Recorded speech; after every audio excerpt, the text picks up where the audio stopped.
The following is an excerpt from a 1965 newscast in which Bob Hoover spoke with Richard Hobb, who explained what he did to the girl. All I did was write that thing on her stomach, and then I hit her about 10 or 15 times. But how come? Well, mostly because Gertie told me to. Disclaimer. In this chapter, we will be discussing child abuse, torture, sexual abuse, and murder in sometimes graphic detail. This will be the only warning. Please do not listen if you're sensitive to any of these topics.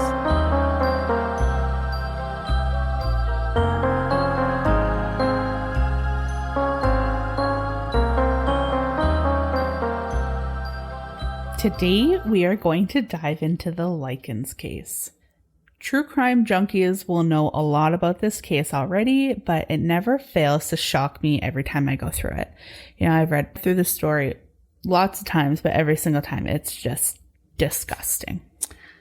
You know, the name isn't ringing a bell. What? I know. What? I know. What?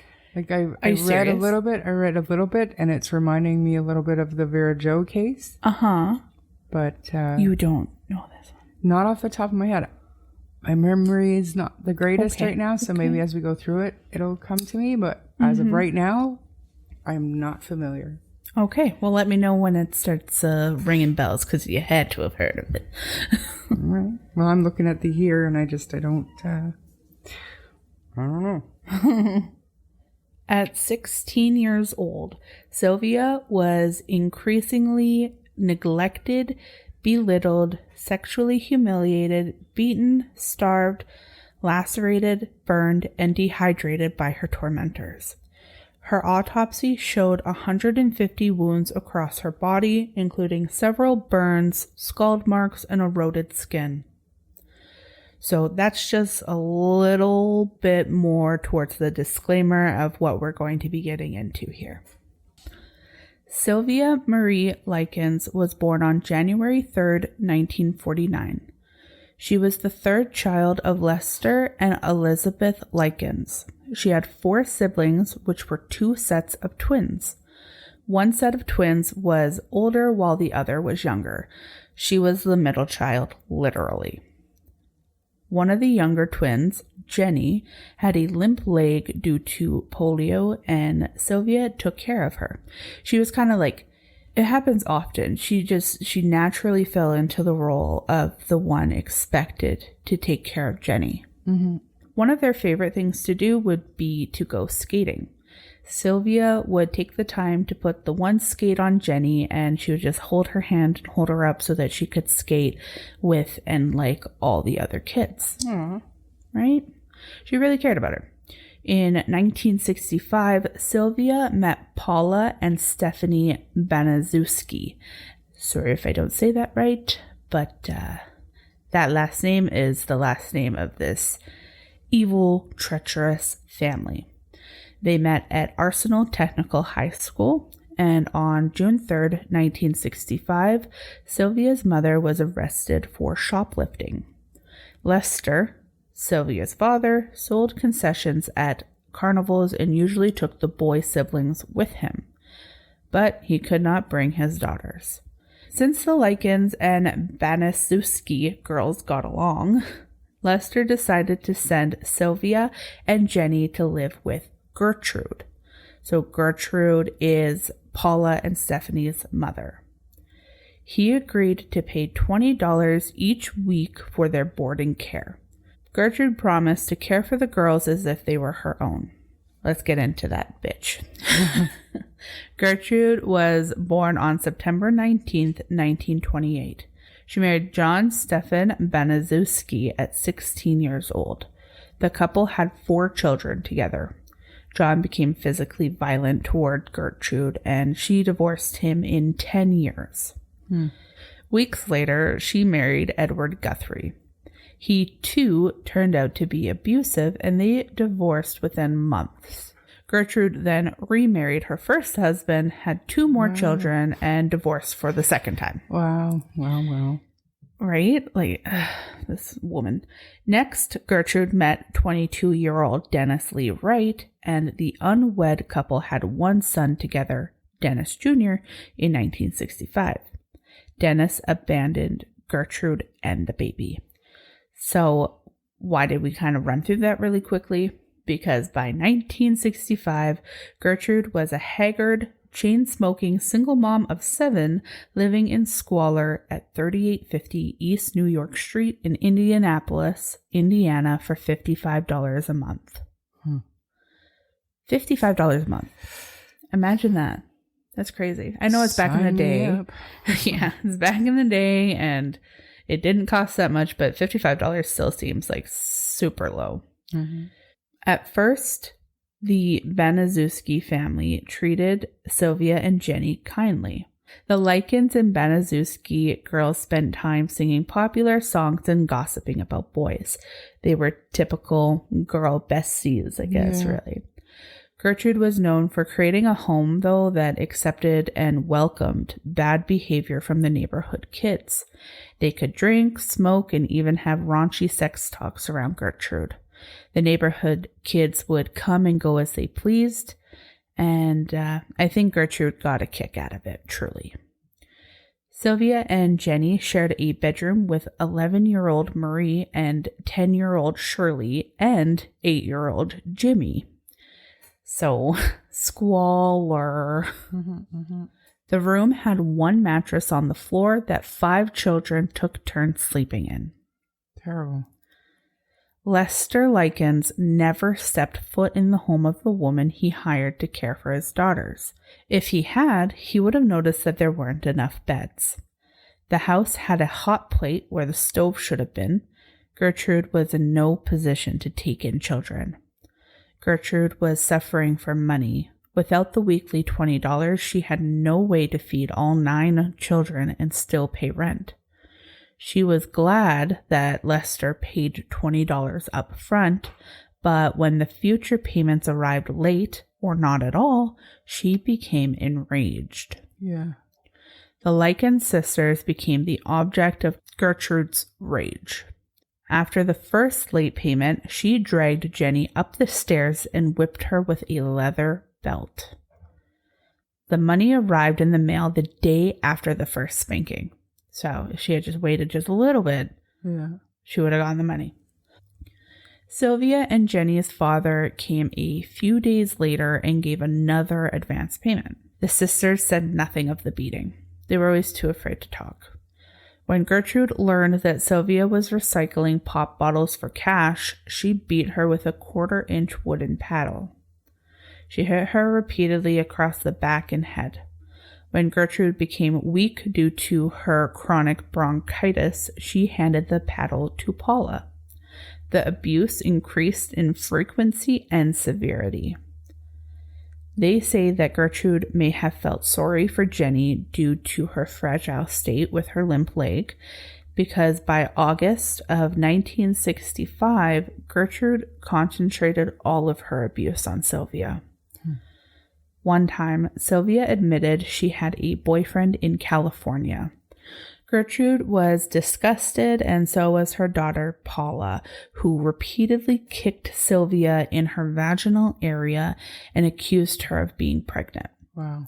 Like, you can't make this shit up. They literally repeatedly kicked her there. To add to the abuse, Gertrude also started using other basic necessities in life to torture Sylvia. Sylvia began to forage for food in dumpsters due to Gertrude starving her.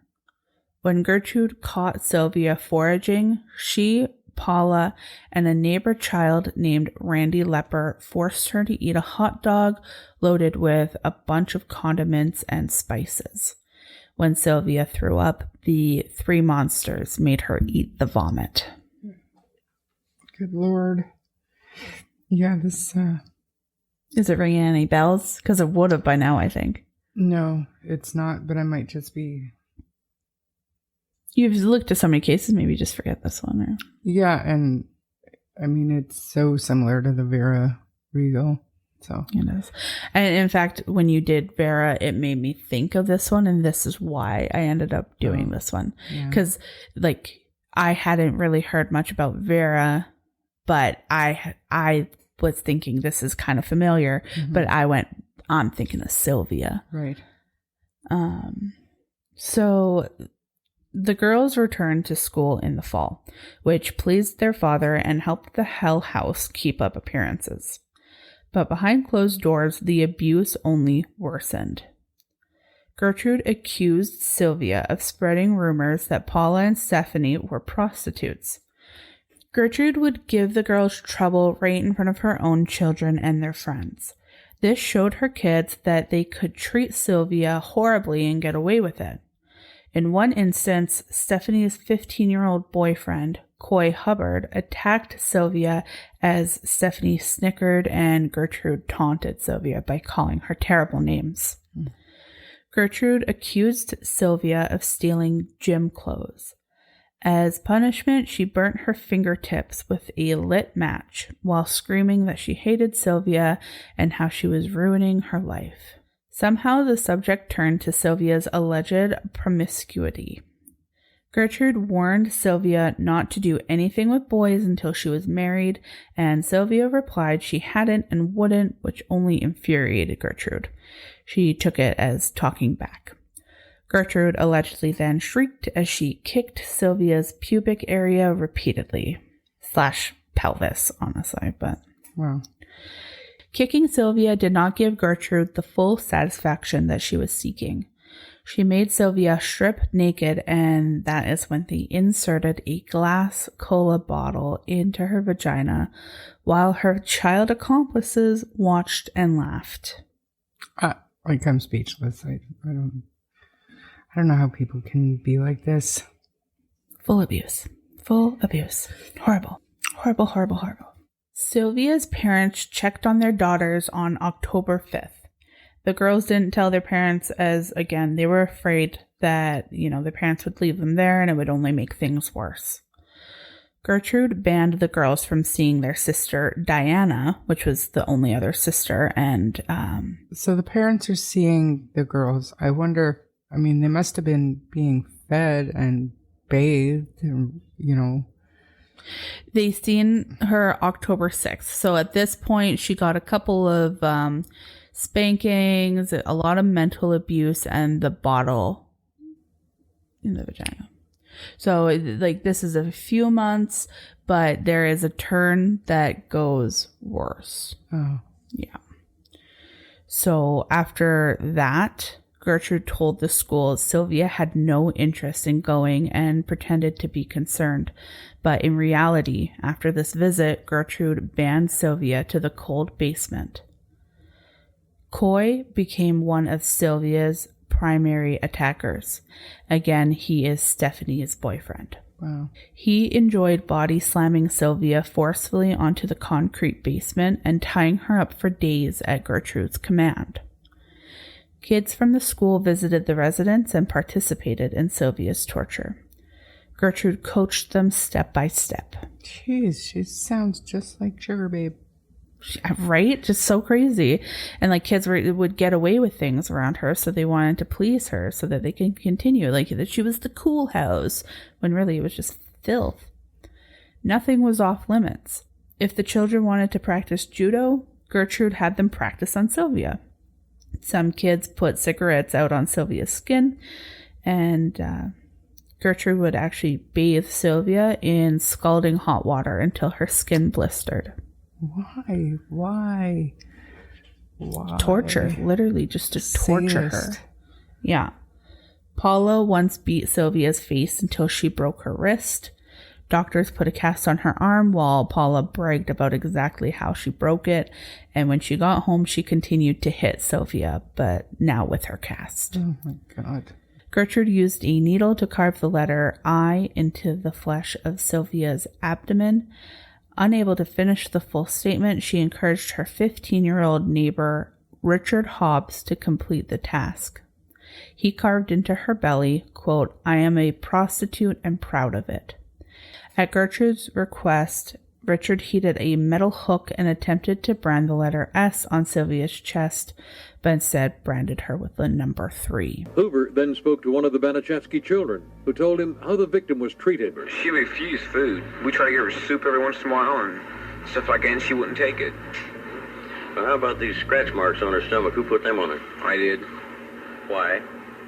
Well, Gertie just thought of it. She said, since you branded us, we're going to brand you. So she itched in with a pin, and I went over it. She showed me how to do it, and I went over it. I did it. Did you ever use any hot irons on her? No. Yeah, that 3 in her stomach, I did half of that. And Shirley Ann did the other half. Where'd the S come from? What do you mean? There's a big S branded on her stomach, right below one of her breasts. That's what I'm talking about. Well, that's what you're talking about. Well, how about the inscription on there, I'm a prostitute and proud of it? Who put that on? I did. Did you scratch it on there, paint it on there? How'd you do it? Well, like I said before, Gertie wrote it down there with a pen, and I did the rest. She showed me how to do it. And had Gertie abused this girl? Yeah. Gertrude Baniszewski, however, had a different story. I did never beat that girl. Never. She was beat up on by other girls. In fact, my own daughter stopped her in the jaw and broke her wrist.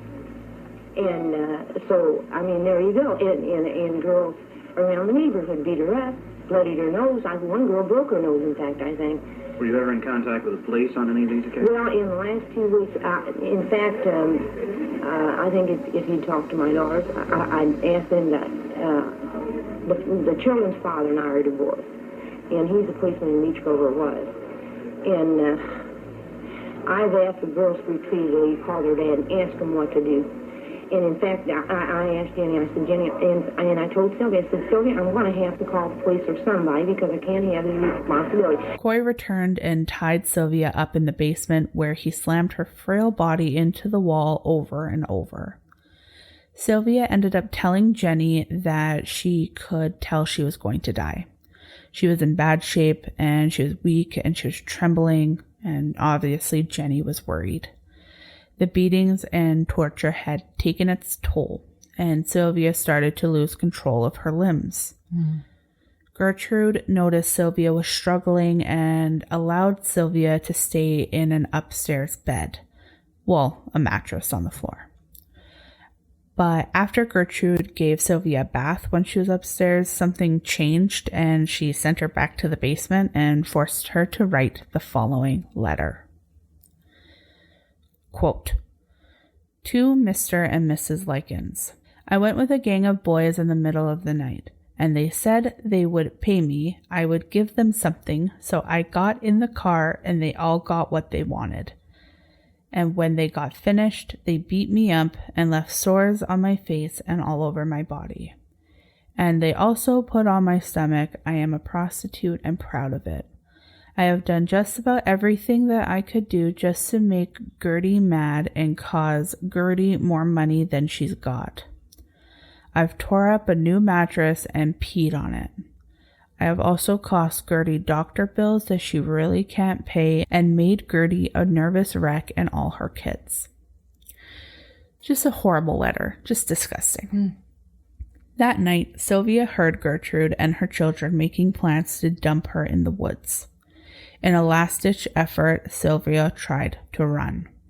Gertrude caught her, dragged her inside, and attempted to feed her toast. They were worried about how she looked, obviously. Not because they were worried about her, but they were worried that anybody would see her and that they would get in trouble. Sylvia didn't have the strength to eat, and Gertrude struck her face with a curtain rod. Her son John returned her to the basement. John tied Sylvia's wrists to the basement railing so that she couldn't run again. Her toes barely touched the ground. Gertrude shoved crackers into Sylvia's dry mouth. Sylvia told her she wasn't hungry and suggested that she feed them to the dog. Gertrude then punched Sylvia in her belly, and John force-fed her the contents of baby Denny's diaper as well as her own feces. Good Lord. Yeah. It makes me sick just thinking about it. Like, it's so crazy.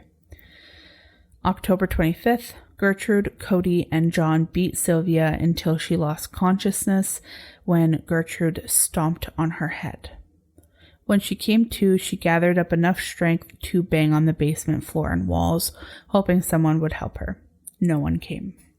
On the morning of October 26th, 1965, Gertrude and Stephanie bathed Sylvia. During her bath, Sylvia stopped breathing. The Baniszewskis were terrified. Again, not because they cared, but because they would be caught. Stephanie tried unsuccessfully to revive her with CPR. Gertrude placed Sylvia's broken body back on the mattress and instructed Richard to call the cops. Well, I'll come in about, she come up from the basement, and we noticed she was cold and everything, so we carried her upstairs, give her a warm bath and artificial respiration. When she stopped breathing, we gave her a warm bath, and then she stopped breathing. And so I gave her artificial respiration for about 10 minutes. And then I went and called the police. By the time police found the girl, she had been dead some 8 to 12 hours. Gertrude handed the police Sylvia's letter. She told them Sylvia ran away recently and returned injured, clutching the note. Gertrude faked grief and claimed she was doctoring Sylvia. The officers rounded the hall corner to find Sylvia's emaciated form lying lifeless on a soiled mattress. Deputy Coroner Arthur Keble noted that Sylvia's lips were practically chewed through, and all 10 of her fingernails were bent backwards and broken. She had hundreds of wounds on her skin, all of them in different stages of healing, suggesting ongoing trauma. Dr. Charles Ellis performed the autopsy. The cause of death was torture. The police asked Jenny what happened, and she parroted what Gertrude said, but added, quote, "You get me out of here and I will tell you everything." No shit. Like, looking at them like, get me the fuck out of here and I'm going to tell you what we've been through. And now I just want to go over again the timeline of key events. So July 5th, all in 1965, Lester leaves the girls with Gertrude. By July 11th, the payment's late, Gertrude slaps the girls. By August 1st, Paula breaks her wrists, punching Sylvia. Mid-August, Gertrude accuses Sylvia of stealing. Late August, Phyllis Vermillion witnesses Gertrude abuse Sylvia and does not report it. Early September, Paula chokes Sylvia. October 12th, Sylvia is sent to the basement. October 15th, Phyllis sees Sylvia's beaten and bruised face and again does not report it. October 23rd, Richard Hobbs carves "I am a prostitute and proud of it" into Sylvia's stomach with a large needle, and with 10-year-old Shirley, brands an S on her chest. October 25th, Coy Hubbard beats Sylvia with a broom, knocking her unconscious. October 26th, Sylvia succumbs to her injuries and dies. Cause of death is brain hemorrhage, shock, and malnutrition, which they then explained as torture. Crazy. Sadly, the perpetrators received little to no jail time for their crimes of taking the life of a 16-year-old girl whose only crime was being left in the care of the Beniszewski family. Gertrude was sentenced to life in prison, but shockingly and against the outcry of the public, she was paroled in 1985, which was only 20 years after the death of Sylvia. She died 5 years later of lung cancer in 1990. I hope she suffered. I hope she suffered so much. And also, Paula, who was 17 at the time, was convicted of second-degree murder before having her conviction overturned in 1971 due to a technicality. She pled guilty to voluntary manslaughter and got 2 to 21 years. Once again, the law seems to be mocking Sylvia by paroling Paula in 1972 despite an attempted prison break. Wow. Richard Hobbs, who was 15, was convicted of manslaughter and served 2 years. He also died of cancer, but at the age of 21. Karma. Right? Okay, karma. That's a good way to put it. So John Beniszewski, 13, was convicted of manslaughter and served 2 years. He is the only member of that family to show any remorse for his crimes. He was 13 years old. Jeez. Mm-hmm. He probably lives with some serious PTSD from his own actions and guilt and horrible. Stephanie, 15, had all charges against her dropped. Marie, 11, was never charged and was the only member of that family to cry during the trial. Shirley, who was 10, despite her active participation, was never charged. she was 10. I don't know. I feel like she should get some serious therapy. Yeah, and I think that their sense of right and wrong was like horribly skewed because of their mother and older siblings. So like no chance along with the pack. Yeah, she had no chance of being any better than what she was. Coy Hubbard, 15, Stephanie's boyfriend. He participated in the beatings and the torture, and he was convicted of manslaughter and served 2 years as well. He was tried for another murder in 1982, but acquitted. Wow. Altogether, Sylvia's abusers and torturers served 33 years for their crimes. Horrible. Not justice. Not justice in the slightest. Like, just... It's one of those cases that have, like, just disgusted people and history in true crime. Like, it hits hard and it hits fucking long and hard. Like, it's one that people look back on and they're like, we need to make sure that this shit never happens again. So, to end it off, not talking about that horrible family. Though actually I do kind of want to share one more tidbit. Paula and maybe it's Stephanie. I know Paula for sure. I'm not sure which of the other sisters. They, once they got out, somehow got careers and jobs in teaching elementary schools, which to me is just weird. Protect the children, bro. But Jenny Likens married and had children of her own. She lived long enough to read Gertrude's obituary, which she mailed to her mother with a letter that read, quote, "Some good news. Damn old Gertrude died. Ha ha ha. I am happy about that." No doubt. Yeah. Fair. The death of Sylvia Likens continues to haunt Indianapolis as the worst crime ever committed in the state. Which, I mean, no shade on Indiana at all, but especially recently, Delphi murders, Kagan Klein, and the absolute slew of child predator cases that are coming out of that state, that's saying a lot. It is saying a lot, and actually there are photos. And I'm going to show you. So that's the photo that, like, is everywhere. So that's what she looked like, but that's her in that bed. Oh, wow. Just messed right up. Brutalized. Poor child. So sad. Her feet are like, it's so crazy.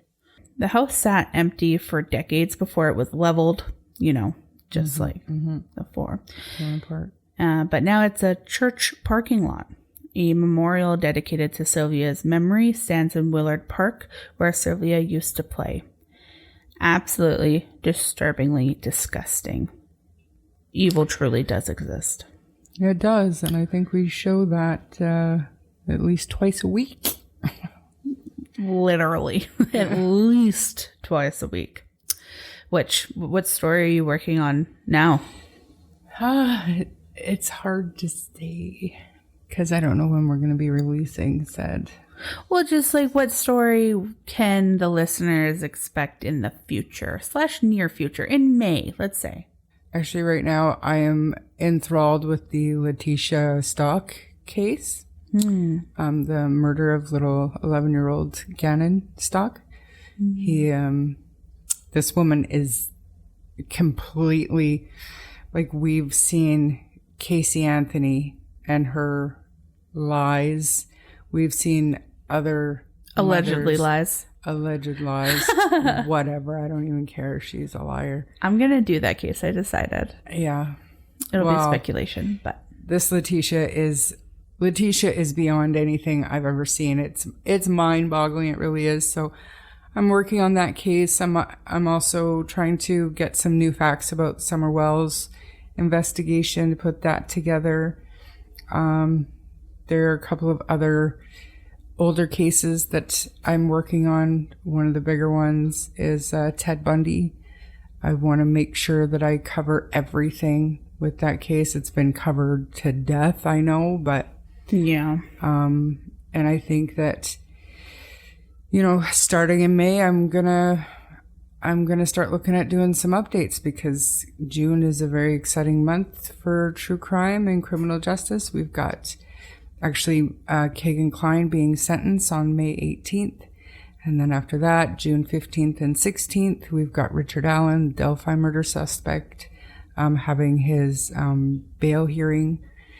And then, of course, Brian Kohlberger, Idaho 4, will be hopefully holding his plea agreement on June 26th. So those are the main ones. And then I've got other side stories that I'm working on. But yeah, the Letitia Stock one is definitely a big one. We're still in trial. I think today we're on day 13 of the trial. And it's expected to last 5 weeks. Wow. So we've got a ways to go for that one. But yeah, I mean, that Barbie movie is coming out, so I think I might do the Ken and Barbie Canadian killers. Yeah, I actually, I was thinking of doing Russell Williams, and I was watching some stuff over the weekend about, and I didn't know this, that Paul Bernardo went to this Collegiate high school and college in Ontario. I guess Russell Williams also went to that same school around the same time. They were just a couple of years apart. Rumor has it that they knew of each other from academia, from their schooling. Interesting. So like passing each other in the hallways and whatnot. So very world. Interesting. Small world. It's the biggest province out there, but Russell Williams went on to become a colonel in the Canadian military. Paul Bernardo did nothing good with his life whatsoever. No.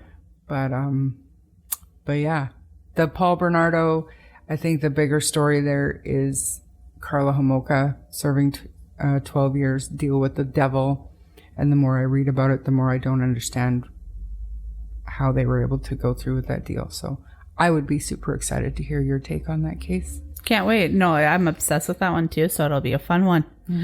So yeah. And looking into the possible connection between him and Russell Williams, which is not easy to do, because Canada is not like the States with their stories and their web sleuthing. We don't have all of the insider information. There's actually a really good link for the Bernardo trial archives that I'll send you. But yeah, it'll be exciting. If you enjoyed this episode, please subscribe to the podcast and share it with your friends. If you don't mind giving us a 5-star rating, it'll help our show grow. Check out our TikTok, where you can find interesting photos and content on all released episodes. You can find us on Facebook and YouTube at True Crime Story Podcast, where the discussion can continue. If you wish to contact us, you may do so via email at truecrimestorypod@gmail.com. I'm Bree. I'm sure. And we'll see you on the next chapter. Bye.